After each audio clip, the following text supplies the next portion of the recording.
அனைவருக்கும் வணக்கம்.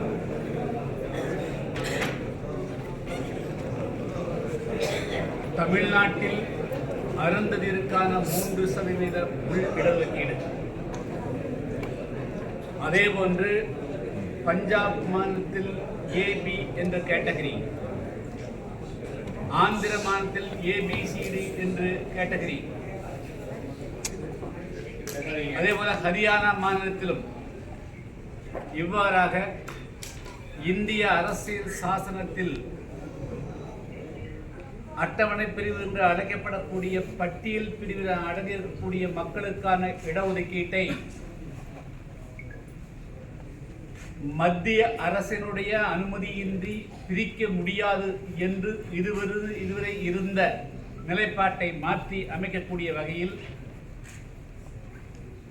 கடந்த ஆகஸ்ட் மாதம் 1ஆம் தேதி அன்று உச்சநீதிமன்றம் மாநில அரசுகள் விரும்பினால் பட்டியலின பிரிவிற்கான இடஒதுக்கீட்டை பிரித்து வழங்கலாம் என்ற கொடுத்த தீர்ப்பினுடைய காரணமாக இன்று இந்தியாவெங்கும் பட்டியல் பிரிவு மக்களிடத்தில் மிகப்பெரிய பதட்டமும் அதிர்ச்சியும் ஏற்பட்டிருக்கிறது. குறிப்பாக தமிழ்நாட்டில் 2008ஆம் ஆண்டு முதல்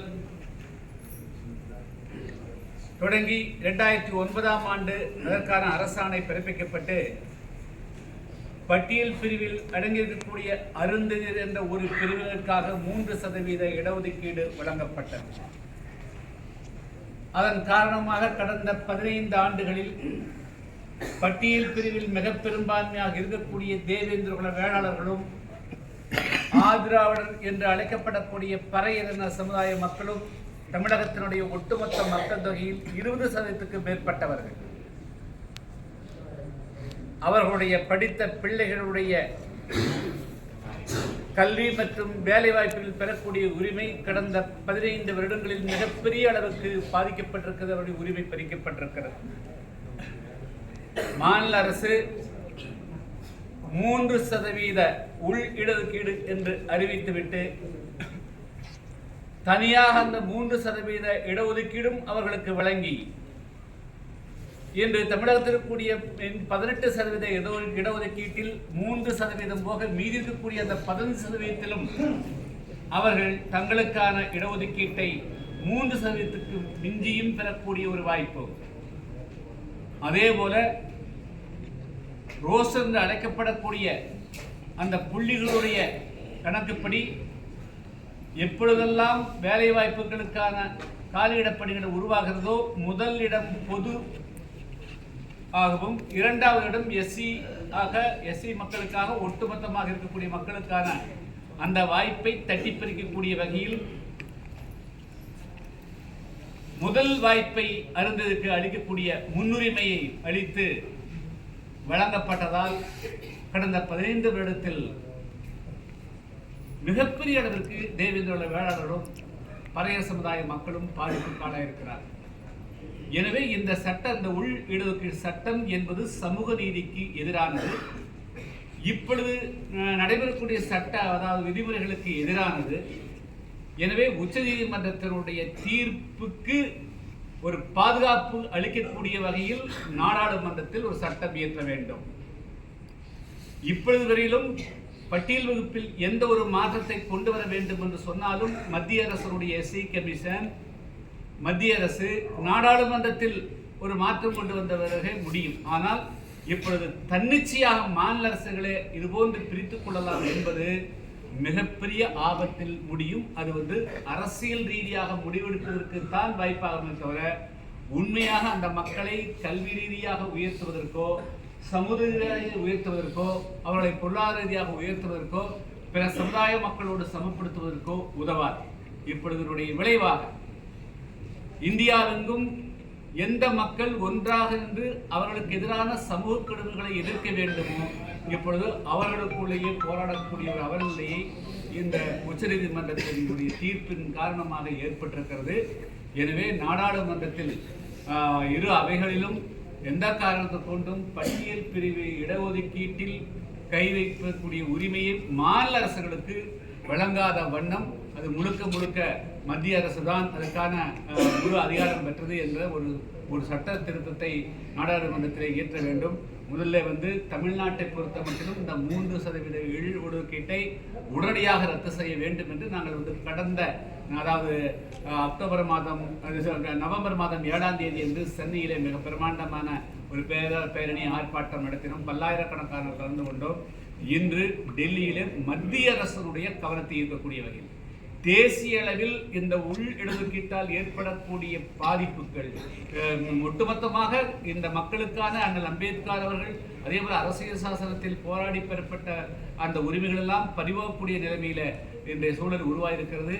எனவே அதை பாதுகாக்கக்கூடிய வகையில் நாடாளுமன்றத்தில் சட்டம் இயற்ற வேண்டும். இதற்கான ஒரு தேசிய அளவில் ஒரு கருத்தை உருவாக்கக்கூடிய வகையில் இன்று இந்த கருத்தரங்கம் உருவாக்கப்பட்டிருக்கிறது. நாளை மாஞ்சோலை தேர்தலுக்கு தொடர்வதற்காக ஜந்தர் மந்திரில் ஆர்ப்பாட்டம் நடத்திருக்கிறோம். இந்த நடைபெற்ற இந்த கருத்தரங்கை மத்திய அரசினுடைய சமூக நீதித்துறை அமைச்சர் இணையமைச்சர் மதிப்புக்குரிய அன்பு சகோதரர் ராமதாஸ் அத்வாலே அவர்கள் துவங்கி வைத்தார்கள். அதே போல இன்று இந்த நிகழ்ச்சியில தமிழ்நாட்டிலிருந்து புதிய தமிழகம் கட்சியின் சார்பாக எண்ணற்ற தொண்டர்கள் கலந்து கொண்டிருக்கிறார்கள். அத்தோடு இந்த நிகழ்ச்சியில பேராசிரியர் டாக்டர் கதிரவன் தமிழ்நாடு பறையர் பேரவை இயக்கத்தினுடைய தலைவர் அவர் கலந்து கொண்டிருக்கிறார். அவர் என்னோடு வரவிருக்கிறார். திரு மாமல்லன் அவர்கள் அகில இந்திய அம்பேத்கர் மக்கள் கழகத்தினுடைய தலைவர். திருமதி ரேவதி நாகராஜன் அவர்கள் சுதந்திர போராட்டியாக அதேபோல் ஒடுக்கப்பட்ட மக்களுக்காக மிகப்பெரிய போராடிய அண்ணன் அம்பேத்கரோட துணை என்ற ரெட்டமலை சீனிவாசன் அவருடைய கிராண்ட் டாக்டர் பேத்தி அவர்கள். அதே போல ஆசித்தம்பி அவர்கள் தலைவர் மக்கள் தமிழரசு கட்சியினுடைய தலைவர். திரு டாக்டர் விஸ்வநாத் அம்பேத்கர் ஜனசக்தியினுடைய தலைவர். இப்பொழுது அதே போல ஆராய்ச்சியாளர் அருள் முத்துக்குமரன் ஆகியோர் கலந்து கொண்டிருக்கிறார்கள். இப்பொழுது இன்னொரு நாடாளுமன்ற உறுப்பினர் அவர்கள் கலந்து கொண்ட சிறப்பு. அதே போல மூத்த பத்திரிகையாளர் அசோக் பெரி அவர்களும் வாக்கரே நாடாளுமன்ற உறுப்பினர்களும் இந்த நிகழ்ச்சியில் கலந்து கொள்ள இருக்கிறார்கள். அதே போல புதிய நிர்வாகி நிகழ்ச்சியில் அவர்களும் பங்கு பெற்று அவர்களுடைய 15% உள்ளொதுக்கீடு முறையாக பின்பற்றப்படவில்லை அப்படிங்கிற குற்றச்சாட்டை புதிய தமிழ். அதாவது தமிழ்நாட்டில் இன்று வரையிலும் சட்ட ரீதியாக அறிவிப்பின்படி 18% உண்டுங்க. அதில் தேவேந்திரோட வேளாளர்கள் பறையர் சமுதாய மக்கள் அருந்ததியர் அந்த இடஒதுக்கீட்டையே 1947க்கு பிறகு முறையாக அமலாக்கலை. 96 சட்டமன்ற உறுப்பினராக இருந்தபோது அரசாங்கத்தினுடைய 56 துறைகளில் ஏபிசி என்று அழைக்கப்படக்கூடிய முக உயர்ந்த பதவியில் 3-4% கூட நிரப்பப்படல. 3 லட்சம் பணியிடங்கள் பேக்லாக் இருக்கிறது கண்டுபிடிச்சோம். அதையே நிரப்ப சொல்கிற போது அந்த 3 லட்சம் இடங்களை பிளாக் அவுட் பண்ணிட்டு மூடி மறைச்சிட்டு திடீரென்று ஒதுக்கீடு முளைக்க வச்சுட்டாங்க. சரி, நீங்கள் ஒரு வழக்கமாக அதுக்காக ஒரு கமிஷன் போட்டாங்க, ஜனார்த்தன் என்ற நீதியரசு கமிஷன். எப்பொழுதுமே ஒரு கமிஷன் போடுதுன்னா ஒருவர் இந்த ரீதியாக பின்தங்கி இருக்கிறதுனா அவங்களுடைய பொருளாதார நிலையை சொல்றோம். தமிழ்நாட்டில் பட்டியல் பிரிவில் 76 சாதிகள் அடங்கியிருக்கு. அப்ப நீங்க ஆய்வு பண்ற போது தமிழ்நாட்டில் தேவேந்திர உலக வேளாளர்கள் எத்தனை சதவீதம் கல்வி கற்றிருக்கிறாங்க, பழைய சமுதாய மக்கள் எத்தனை பேர் கல்வி கற்றிருக்கிறாங்க, 76 சாதிகளுடைய கல்வி நிலை சொல்லணும், அவங்களுடைய பொருளாதார நிலை சொல்லணும், அவங்களுக்குள்ள சமூக கஷ்டங்களை சொல்லணும். நீங்க ஒரு சாதியை மட்டும் பிக்கப் பண்ணுனா இது தப்பா இல்லையா? அப்படி தங்களுக்கு விருப்பம் அளிக்கக்கூடிய வகையில ஒரே ஒரு சாதியை மட்டும் எடுத்துக்கொண்டு மீதி 75 சாதிகள் இருக்கிறாங்க. அவங்கள பத்தி எந்த விதமான ஆய்வுமே திரட்டாம எம்பிரிக்கல் டேட்டா சுப்ரீம் கோர்ட்டுடைய உத்தரவுப்படி கூட ஒரு சப்டிவிஷன் பண்றதுன்னா நீ மானாங்கனே பண்ண முடியாது. எம்பிரிக்கல் அதாவது எவிடன்ஸ் விஞ்ஞான ரீதியான தரவுகள் இன்றி அதை செய்யக்கூடாதுன்னு உத்தரவு ஸ்ட்ராங்கா போட்டுறாங்க. ஆனா உச்சநீதிமன்ற தீர்ப்புக்கு மாறாக மாநில அரசு திமுக அன்னைக்கு இருந்த கருணாநிதி அவர்கள் அந்த தவறை செஞ்சார். அதுக்கு பல கட்சிகள் உடந்தையாகிறாங்க. அதை அப்படியே இன்னைக்கு திமுக அரசில் இருக்கிற ஸ்டாலின் அரசும் தொடர்கிறார். எனவே தான் அதை நான் ரத்து செஞ்சே தீரணும். இது தமிழ்நாட்டில் வாழக்கூடிய மிகப்பெரிய அளவுக்கு பெரும்பாலான மக்கள் அவர்கள் இன்னும் பெரிய அளவுக்கான தங்களுடைய வாய்ப்புகளை பெறல. அவர்களுடைய உரிமை பறிபோம். இந்த 18% 3% அந்த 15% இவங்களுக்கு கொடுக்காம இந்த 3% கொடுக்குறாங்க. இது ஒரு அநியாயம் இல்லையா? கொடுக்கறது 3%. எலாஸ்டிசிட்டி ஸ்ட்ரெச்சிங் சொல்லுவாங்க. 3, 4, 5, 6 எத்தனை பேர் அருந்தீர் வந்தாலும் அந்த இடத்துல அருந்தீர் வச்சு எடுத்துருக்காங்க. அவங்களுக்கு எந்த குவாலிஃபிகேஷன் கிடையாது. அருந்தீர் அந்த ஒரே குவாலிஃபிகேஷன் போதும். அப்போ 18%, 3% இருக்கக்கூடிய அருந்தீர் என்ற ஒரு சாதிக்கு மட்டும் பிரித்து கொடுக்கக்கூடிய அநீதி திமுக ஆட்சியில் தமிழ்நாடு இருக்குது. இதுதான் என்னுடைய கன்சர்ன். உள்ஒதுக்கீட்டோட உரிமையை மத்திய அரசுக்கு கொடுக்கணும் அப்படின்னு சொல்றீங்க. எஸ்.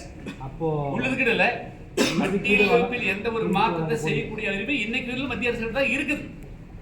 சுப்ரீம் கோர்ட் ஒரு சஜஷன் இருக்குது, மாநில அரசும் செய்யலாம்னு சொல்லியிருக்கு. இது ரெண்டு முரண்பாடு. திமுக காங்கிரஸ் போன்ற எதிர்கட்சிகள் வலியுறுத்தி வர்ற ஜாதி வாரியான கணக்கெடுப்பு விவகாரங்கள்ல உங்களோட நிலை அத்தனையும் மோசடி. நீங்க ஜாதி வாரி கணக்கெடுப்பு என்று சொன்னால் அப்போ நீங்க இந்த 2008ஆம் ஆண்டு அருந்ததியர் உள்ளிடுக்கு நடத்துவதற்கு முன்பாக நீங்க தமிழ்நாட்டில் அன்றைய கணக்கு 2008ஆம் ஆண்டு என்ன ஜனத்தொகைன்னு கண்டுபிடிச்சு எடுத்துருக்கணும். நடத்தலையே. மத்திய அரசு வலியுறுத்துவோம். நாங்க அதுக்குள்ள போக மாட்டோம். இப்போ நீங்க பண்றதுன்னா இன்னைக்கு நீங்க முதல்ல இருக்கக்கூடிய 3% ரத்து பண்ணுங்க. தமிழ்நாட்டில் இருக்கக்கூடிய பட்டியலில் இருக்கிற தேவேந்திர வேளாளர் ஆதிராளர் 76 சாதிகளுடைய கணக்கெடுப்படுத்துங்க. அவங்களுடைய சமூக நிலையை கணக்கெடுப்படுத்துங்க. வெறும் ஜாதி எண்ணிக்கை இல்லை, அவங்களுடைய சோசியோ எக்கனாமிக் பொலிட்டிக்கல் அனைத்து விதமான அம்சங்களையும் நீங்க எடுத்து சொல்லுங்க. ஒப்பிடுங்க. மற்ற கம்பெனியோட பிசியோட ஃபார்வர்டு கம்பெனியோட ஒப்பிடுங்க. என்ன வளர்ந்துக்கிறான்னு சொல்லுங்க. அதற்கான உரிமை மத்திய அரசு கிட்ட தானே இருக்கு. எப்படிங்க? மத்திய அரசுகிட்ட தான் மத்திய அரசு கிட்ட உரிமை இருக்கிறது. மாநில அரசு எப்படி 3.3% கொடுக்கறதுக்கு எப்படி முடிவெடுத்தாங்க? சட்டத்துக்கு புறம்பா, நியாயத்துக்கு புறம்பா இந்த திமுக செஞ்சது. அவங்க கிட்ட எம்பிரிக்கல் டேட்டா, எந்த விதமான ஆதாரம், அதாவது ஜனத்தொகை கணக்கெடுப்பு மத்திய அரசு நடத்திய பிறகுதான் அதனுடைய அடிப்படையில் தான் செஞ்சிருக்கோம். கணக்கெடுப்பே நடத்தாம நீங்க 3% கொடுக்குறீங்க. அவங்க 1% இருந்தாங்க, நீங்க எப்படி 3% கொடுக்குறது? எல்லா ஜாதி மீது 76% எவ்வளவு % இருக்காங்க நீங்க சொல்லணும்ல. அதுக்கு பிறகு நீங்க 3% இருக்கணும். Thank you sir. ஓகே.